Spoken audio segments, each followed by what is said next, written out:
Hi everyone, welcome back to my top 500 games. We are currently at number 281, which is Tales from Space About a Blob. This is the first of the Tales from Space games, and basically the way that this works is that it's a 2D side-scrolling platform game, but you are a blob shape, and one of the features of this blob is that you can squeeze into small gaps, which can look quite strange, but strangely enough, when you play it, it kind of feels alright. It doesn't seem to break the boundaries of reality of what you would expect to happen, I suppose. But the main idea of this game is that you are a blob that is an experiment gone wrong, and what you do is you go around eating things. You basically just pick up any items that you find lying around, and this causes you to grow. And growing is the main thing of the game. The idea is you grow so that you can eat bigger things, so that you can grow bigger. And you just keep on doing this and doing this over and over again. But fundamentally, it is a platform game, so of course you're going to have different traps, different contraptions, different obstacles to try to get around. So there's all that. Not really too much I have to say about this game in particular, so I'm not going to waste any more time. I'm just going to continue on to the next game. Number 280 is Dynasty Warriors 6. Now, I talked about Dynasty Warriors 6 Empires ages ago, and I am not so much a fan of the Dynasty Warriors Empires games. But Dynasty Warriors 6 is one of the best core-line Dynasty Warriors games, and if you don't know how Dynasty Warriors games work in general, I will give you a brief overview. Basically, Dynasty Warriors is about having your wide selection of characters and having these different big battles where you go around and beat up loads of enemies. But really, it's more about the actual process of going through the game. Rather, there is a lot of focus on the different weapons that you can acquire, different stats that you raise, different means of leveling up and customization. And these are the things that they tend to mix around and play around with whenever they release a new Dynasty Warriors game. Dynasty Warriors very often does get panned for it being just a button masher or always being the same, but that's not strictly true.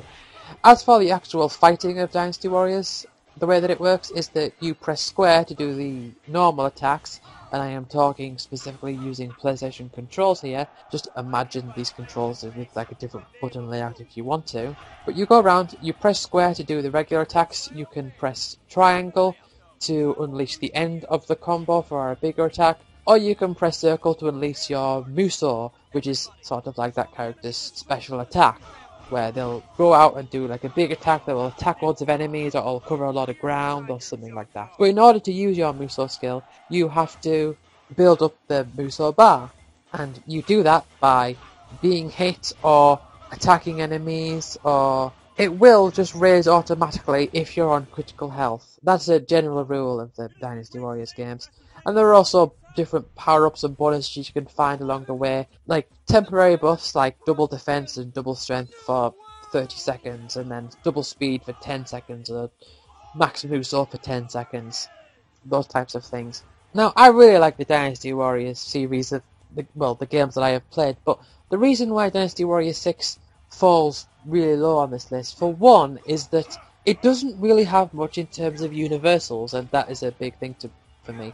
And universals is just something I made. It's a term that I made up. This is not something that is officially used as far as I'm aware, but what I refer to as universals in a Dynasty Warriors game is those things that you can collect and level up and build up upon that don't just apply to the character that you're using. So the idea is that you will train up one character, and you will still have some things from that training of that character to carry over to the other characters.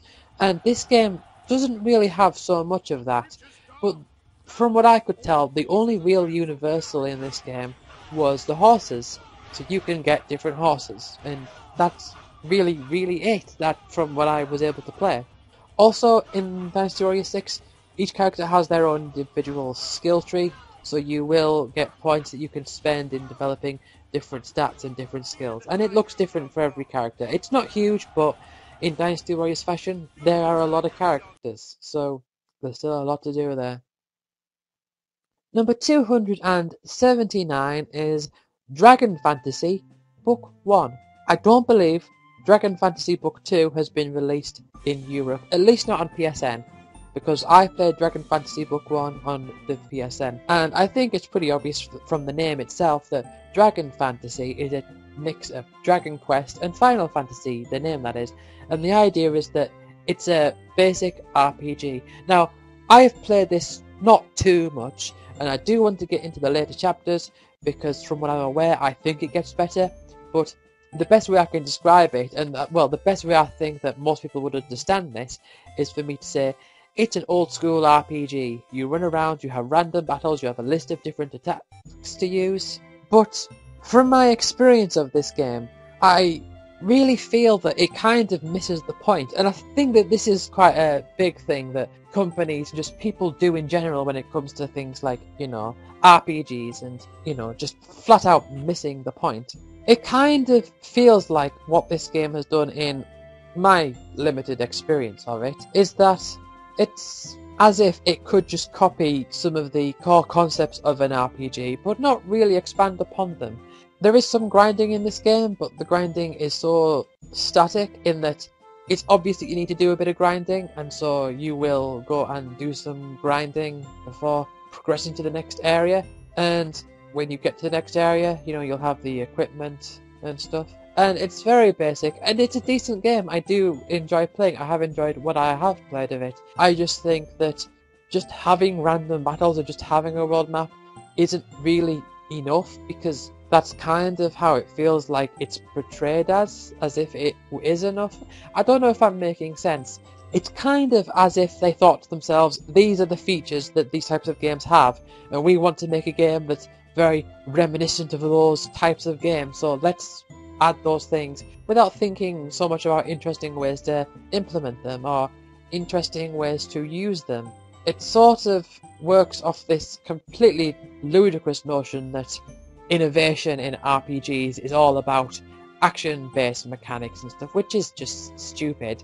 But it's kind of as if they thought that what they were doing was so uninnovative, I guess, that they kind of didn't realise that they could have done more with it. There doesn't really seem to be much strategy in the game that I played, but hey, I did enjoy the game. I just have a few criticisms of it, such as the music being really, really boring. But enough of me talking negatively about games. I should be talking positively overall, I suppose. But like I said before, there's going to be some points where I speak negatively, and that's not because I like the game less. I mean, you can see from the number where I rank it, but sometimes topics just arise that may be negative, and they just have to be talked about. So, yeah. Number 278 is Jetpack Joyride. This is a Heartbreak Studios game, and so we see Barry return in this game as well. This is kind of like one of those endless runner games, apart from instead of running, you are kind of running, but you also have a jetpack, so you're not just jumping. And it's very, very much a standard mobile microtransaction-y type game. I hate microtransactions so much. I will never stop talking about that every time it comes up. I hate microtransactions to its very core. I think microtransactions are anti-gameplay. They're not just bad gameplay, they're anti-gameplay. But let's actually start talking about Jetpack Joyride, despite the microtransactions. So the way that it works is that you start the level every time breaking through the wall, and you are constantly going forwards. And you can use the jetpack to jump up and sort of fly up, or you can let go of the button or the screen or whatever device you're playing on to drop down. And so the idea is you have to collect coins, that's the main goal. But also in true free-to-play mobile game fashion, you'll also be given these different challenges. So it might be like, high five 10 scientists, or come close to missiles 3 times, or whatever. You can also get the giant coins, which will allow you to activate a slot machine when you do fail the run, when you do run into a laser or a missile or whatever, and that can give you extra stuff like more coins or an extra life or something like that. Of course, you can also get the coins to spend on different power-ups and stuff. So you can get the different vehicles throughout the stage, but also you can get magnets for the vehicles, depending on what you've bought. I will describe how that works. Each vehicle is controlled sort of separately, apart from there's really not it's really just pressing a button and not pressing a button, really. But say, for example, you have the gravity suit, whereby you'll always fall, but you can press the button to switch which way gravity is. You'll also have the dragon type thing, I forget what it's called, where you will be at the top, and pressing the button makes you go down rather than up. There's the stomping machine, which just constantly runs forward, and you press the button to jump, and you can also do like a hover, glide down. There's the Badass Hog, which is a motorbike, where you just press the button to jump. There's also the Money Bird, where you press the button to do like a little hop upwards, and you can keep doing that.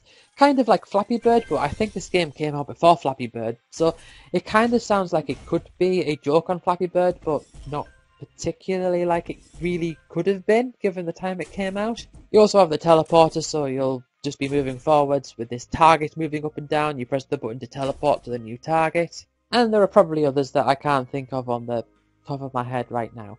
But the idea is you can use these as like extra health and to like help you get through the levels.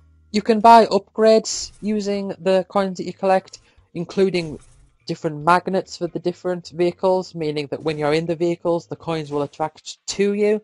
You can also get a special gem thing, which will allow certain coins to become gems, which are worth more money than just a regular coin. But you can also get things like special types of shoes, or a bouncy ball that will knock you even further once you get hit. You can get a power-up which gives you a bonus, one of the large coins right at the start of the level, or one that gives you a vehicle right at the start of the level.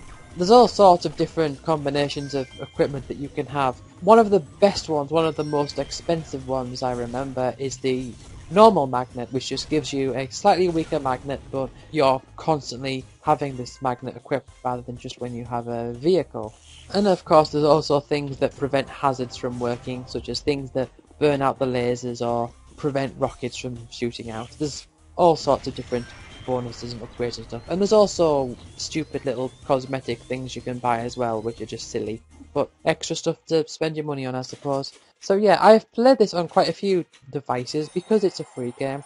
I've played it on the Vita, I've played it on the PS3, I've played it on the Windows 8 laptop that I had, and I've also played the Jetpack Joyride Deluxe version, which as far as I can tell is pretty much exactly the same, but you can collect the letters S, A and M to get the strong arm machine, which will allow you to constantly drive forward and use the arm of the strong arm machine to block off the different missiles that are heading your way. And so I have had fun with this game, but of course, like I said before, the problem I have had with it is that, well, it's got microtransactions, but let's move on. Number 277 is a game called, now I call this game Ristar, or Ristar, but I've heard it being called Ristar, but I've always called it Ristar. Basically, it's a Mega Drive platform game. What stands out about this particular game is that your weapon is your arm, so you can reach your arms out to grab a thing and you will sort of slam yourself into it, which can also be used to climb walls and stuff. I discovered this game through the Sonic Mega Drive collection, no, the Sonic Mega collection rather, that was on the GameCube, because this was one of the hardest games to unlock. The way you unlock games on the Sonic Mega collection was by playing the other games so many times. It'd be like loading a game up, exiting, reloading it, exiting, and so on and so forth. Kinda stupid, but you know, that's what it was. And Ristar was the hardest one to do that. It required the most things. But yeah, I have had some fun with this game. Can't really think of too much to say about it. Very nice and colourful as well, got a nice colour palette. Number 276 is Super Mario Galaxy, a game that is loved by many, but I didn't really feel it so much. It was actually my brother's copy because I didn't really have many Wii games, so I borrowed my brother's copy. I think I managed to get through a few worlds. What I wasn't so keen on with this game was the whole waggle thing to do the spinning attack, and I didn't necessarily like the whole pointing to gather star bits. I like the idea of star bits, like the idea of this collectible that you could keep getting for feeding the luminas. Is that what they're called, the luminas? Anyway, it's a good Mario platformer. They've got some decent creativity with the different levels and layouts and stuff, but the only thing that, and this is just me, I don't think anyone else ever really feels like this, but I'm not too keen on the whole planet thing. Like, I like the level where you can turn into a bee, or you've got this floating island just like in the sky and stuff, But I'm not so keen on the levels where you're jumping from planet to planet, because it kind of feels like each individual planet doesn't have much going for it. It kind of feels like a series of one thing to the next, and there isn't really any way to connect them other than those star things that shoot you out. But yeah, that's Mario Galaxy.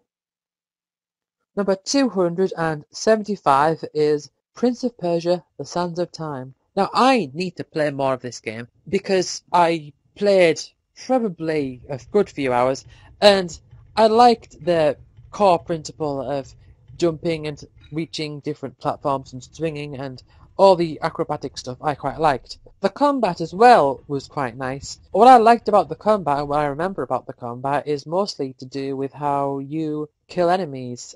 Or what I mean by that, I realise I just spoke nonsense there, but what I mean by that is that you kind of have to jump on the enemies so that you can get behind them to do this sort of back attack thing or something like that. I just remember that just attacking doesn't really work. You do have to know how to maneuver around them, and I like that.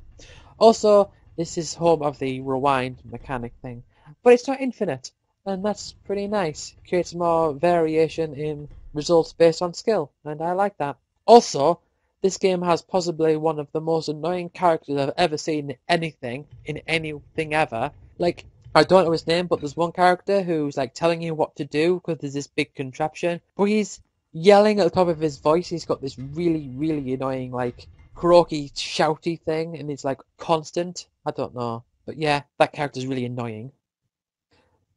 Number 274 is Blatant Plagiarism, or rather, Portal Quest. This is a Flash game that I played on the More Fun Zone, I think it was, and it's basically Portal. It's a 2D version of Portal, but obviously they didn't have the rights to any of it, or at least I very, very highly doubt it. But yeah, you play as this character and you've got these 2D levels and you shoot portals with this gun, and you have the blue end of the portal and the orange end of the portal, and you also have to carry blocks around to find different ways to get to the end of the level. It's just someone ripped off Portal and made a 2D game with it, but I'm not going to deny that it isn't enjoyable to play because it is. Number 273 is Dynasty Warriors on the PSP. This was, I believe, one of the very first games I got with my PSP, because I remember when I did get my PSP, I got like 4 or 5 games with it all at once, and I'm sure that Dynasty Warriors was one of them. This is basically based off Dynasty Warriors 4, you can tell because it's got all the different fonts and stuff, and it's got all the Dynasty Warriors things, like, you know, different characters with different weapons, and collecting items and stuff for all these power-ups and stuff. But the main thing that I remember about this specific game was that it was all divided up into individual segments on the map. So you didn't just have one big level, you had to travel between individual different segments, and that was probably a hardware thing as to why they couldn't just have one big level. But that's what they did. And I also remember there was a leveling system which was specific for a single playthrough of a level, which is interesting to have that on top of the general leveling thing, so that you do get stronger overall as the whole game progresses, but even still within that, you can't just start the game and rush to the end of the level, because there's this internal leveling system where you'd want to reach the end of that leveling system. I thought that was kind of neat. But anyway, I'm going to end this part here. So thank you all for listening. I will see you all in the next part. So bye for now.